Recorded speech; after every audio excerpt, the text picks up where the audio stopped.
ચૈતર વસાવાને જે જામીન મળ્યા છે, એટલે 3 દિવસના જામીન છે, એ વિષય પર વાત કરવી છે.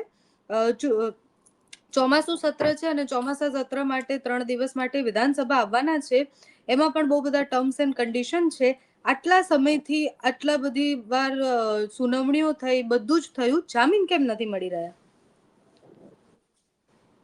ચૈતરભાઈના કેસમાં અમે શરૂઆતથી કહેતા આવ્યા છીએ કે ક્યાંક ને ક્યાંક કમલમમાંથી જે ફરિયાદ તૈયાર થઈ એ જ ફરિયાદી પાસે સાઈન કરાવી લેવામાં આવી. વિષય એ છે કે જે ઓફિસની અંદર ઘટના બની છે ત્યાંના સીસીટીવી ફૂટેજ માટે FSL માં મોકલવા માટે DVR ત્યાંથી લઈ જવામાં આવ્યું છે. નાની નાની ઘટનામાં, નાના નાના કિસ્સામાં પોલીસ પ્રેસ કોન્ફરન્સ કરીને સીસીટીવી ફૂટેજ મીડિયા સામે મૂકતી હોય છે. આ કેસમાં શા માટે હજુ સુધી સીસીટીવી ફૂટેજ મૂકવામાં નથી આવ્યા? તમે કેસ તો જુઓ. ગ્લાસ ફેંકવા જેવી બાબતમાં જાણી જોઈને ઈરાદાપૂર્વક હત્યાની કોશિશ કરી આવી કલમ જે જૂની 307 હતી, નવી 109, આ કલમ અંતર્ગત ચૈતરભાઈ વસાવાની ધરપકડ કરવામાં આવી.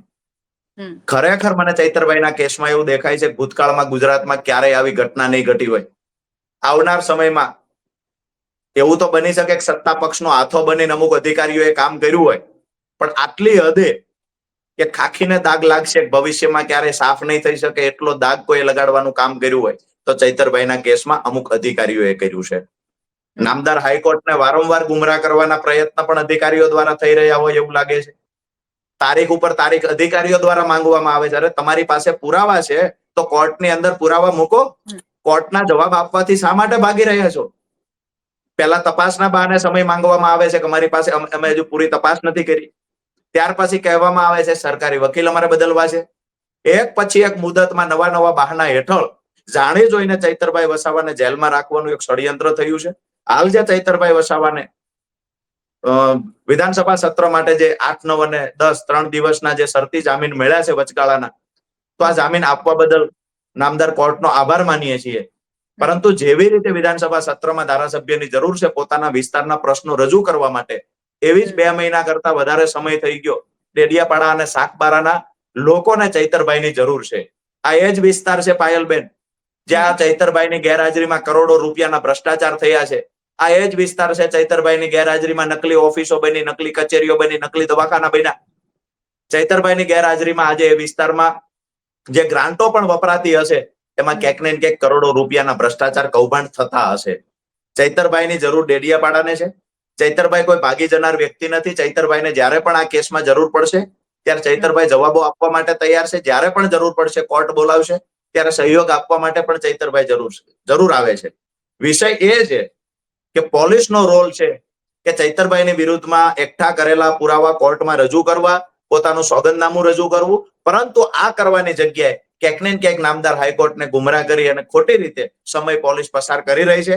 આવનારી 11 તારીખ મને સંપૂર્ણ ભરોસો છે કે આ નામદાર હાઈકોર્ટ ચૈતરભાઈના ચોક્કસથી કાયમી જામીન પણ આપશે.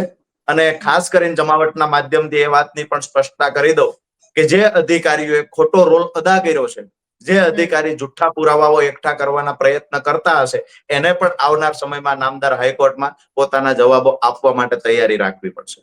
જી રાજુભાઈ, તમે આમ આદમી પાર્ટીના નેતા તો ખરી પણ સાથે એડવોકેટ પણ છો, તો તમને શું લાગે? ગોપાલ ઇટાલિયા પણ જે તે સમયે જ્યારે કેસ થયો ત્યારે ત્યાં જ હતા, ત્યાં ગયા પણ હતા, કોર્ટ સામે બરાબરની દલીલો પણ થઈ છે.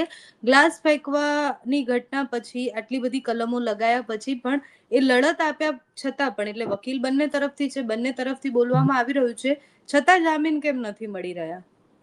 અને મળે છે તો 3 દિવસના. પોલીસ સ્ટેશન અને પોલીસ પાયલબેન એક કોર્ટની વ્યવસ્થાનો ભાગ છે. કોર્ટની વ્યવસ્થાનો ભાગ પોલીસ સ્ટેશન છે. ખરેખર આરોપી વિરુદ્ધના જે પુરાવા, આરોપીની અટક કરવી, કોઈ ફરિયાદ મળે છે તો એ ફરિયાદ સાંભળી, એની ફરિયાદ લખી, એ મુજબ આરોપીને પકડવા, આરોપીની તપાસ કરવી અને ખરેખર આરોપી વિરુદ્ધમાં જો પુરાવા મળતા હોય તો આરોપી વિરુદ્ધમાં ચાર્જશીટ તૈયાર કરવાનું હોય. આ એક પ્રોસેસ છે.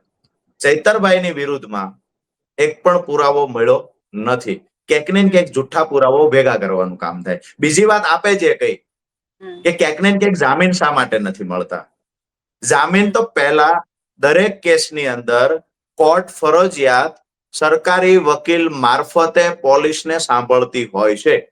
એટલે કે સરકારનો ફરિયાદીનો પક્ષ રજૂ કરવાનો મોકો ફરજિયાત આપવાનો હોય છે. હવે ફરિયાદીનો પક્ષ રજૂ કરવા માટેથી પોલીસ કોર્ટમાં સોગંદનામું નથી કરતી, સરકારી વકીલ છે એ ફરિયાદીનો પક્ષ નથી મૂકતા, વારંવાર સમય માંગે છે.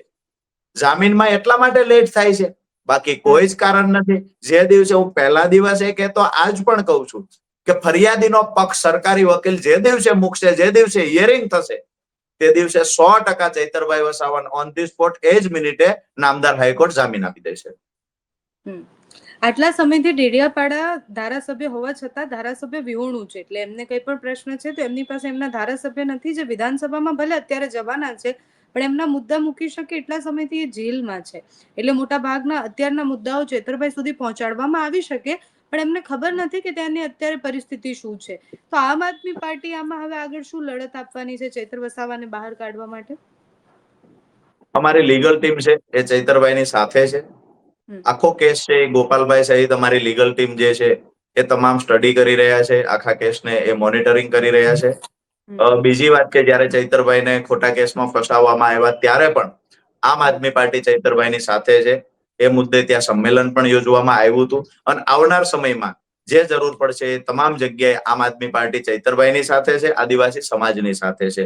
મહત્વની વાત એ પણ છે કે જ્યારે કોઈ પણ વિપક્ષનો નેતા ભ્રષ્ટાચાર ઉજાગર કરે છે, મનરેગા જેવા યોજનામાં જે ગરીબો માટેની યોજના છે, આ યોજનામાં રોજગારી આપવાના બહાના હેઠળ જ્યારે 2500 કરોડ રૂપિયા જેવડું મોટું કૌભાંડ થાય, એ કૌભાંડને જે માણસ ઉજાગર કરે, નકલી ઓફિસો ઉજાગર કરે, આદિવાસી સમાજ માટે લડે છે, આવા વ્યક્તિને દબાવવા માટે, ધમકાવવા માટે અને ભાજપમાં લઈ જવા માટે થઈ ક્યાંક ને ક્યાંક જો તમે એને ખોટા કેસમાં ફસાવી અને જેલમાં પૂરવાના પ્રયત્ન કરો છો, આ મુદ્દે પણ આવનાર સમયમાં ગુજરાતની જનતાએ ગંભીરતાથી વિચારવું પડે એવું જ આ વાત છે કે આવા યુવાનને જો જેલમાં પૂરવાના પ્રયત્ન કરશે તો કાલે બની શકે ગુજરાતનો કોઈ પણ નાગરિક અવાજ ઉઠાવશે, તેને દબાવવા ધમકાવવાના પ્રયત્ન થશે. અરે દુર્ભાગ્યની વાત તો જુઓ ગુજરાત માટે કે એક બાજુ ખેડૂતો પીડાય છે, જે 3% અનાજ તમામ લોકોને જમવાનું પેટનું પૂરું પાડે છે, એ ખેડૂતો પીડાય છે, દેવાદાર બન્યો છે. લાલ બહાદુર શાસ્ત્રીએ જય જવાન જય કિસાનનો નારો બોલાવેલો. આજે જવાન પણ પીડાય છે. ગાંધીનગરની બજારમાં તિરંગામાં લપેટાઈને આવેલા, જે તિરંગામાં લપેટાઈને શહીદ થયેલા દેશ માટે યુવાનો હતા, એના વીર વધુઓને પણ ગાંધીનગરની બજારમાં ઢસડવાનું કામ કોઈએ કર્યું હોય તો આ ભાજપ સરકારે કર્યું છે.